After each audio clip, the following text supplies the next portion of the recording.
तो आज कमिला LPG gas cylinder दर केते टंका कमिला कौन आसी अपडेट आज भिडियो रे मु जनईदेवी। जानापी भिडियोटी को बिना स्किप रे शेष पर्यंत देखंतु। भिडियोटी पसंद आसिले भिडियो को लाइक करी आम चैनल को सब्सक्राइब करेंगे एवं पाखरे थिबा बेल आइकन को प्रेस कर रखिबे।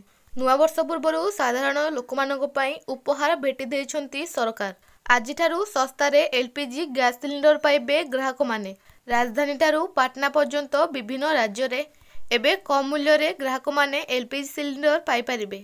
एबे ग्राहक मानक पई डिसेंबर 22 तारिख रु सिलिंडर पिछा 39 टंका 50 पैसा कमाइछंती सरकार। तेबे आसंतु जानिबा केउठी केते टंका रे मिलिबो एलपीजी गैस सिलिंडर। सूचना अनुसार एही रिहाती केवल 19 किलो व्यवसायिक सिलिंडर उपरे मिली पारिबो, किंतु घरोई सिलिंडर उपरे कोनोसी परिवर्तन करा जाय नाही। तो ए जो आपण 39 टंका 50 पैसार मूल्य ह्रास पाउछंती एहा केवल व्यवसायिक जो सिलिंडर रहिछि तारी ऊपर रहिछि, किंतु घरोई जो माने व्यवहार करथिले सेथिरे कोनोसी टंका कमी नाही।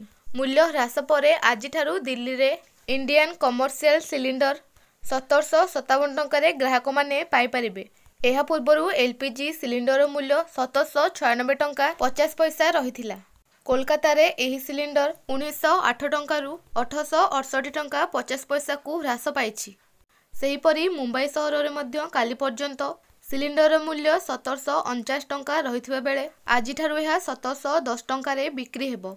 सूचना अछि जे गत डिसेंबर 1 तारिख रे व्यवसायिक गैस सिलिंडर मूल्य वृद्धि होइथिला। एहा पूर्वरु नवेम्बर 16 तारिख रे 19 किलो एलपीजी सिलिंडर 100 टंका रु अधिक वृद्धि पाइथिबा रेकर्ड करा जायछि। तेबे आज गैस सिलिंडर मूल्य ह्रास ग्राहक मानकु सामान्य आश्वस्ति देछि। व्यवसायिक गैस सिलिंडर मूल्य ह्रास होइथिले मध्य घरोई गैस सिलिंडर मूल्य कोनोसी परिवर्तन करा जाय नाही।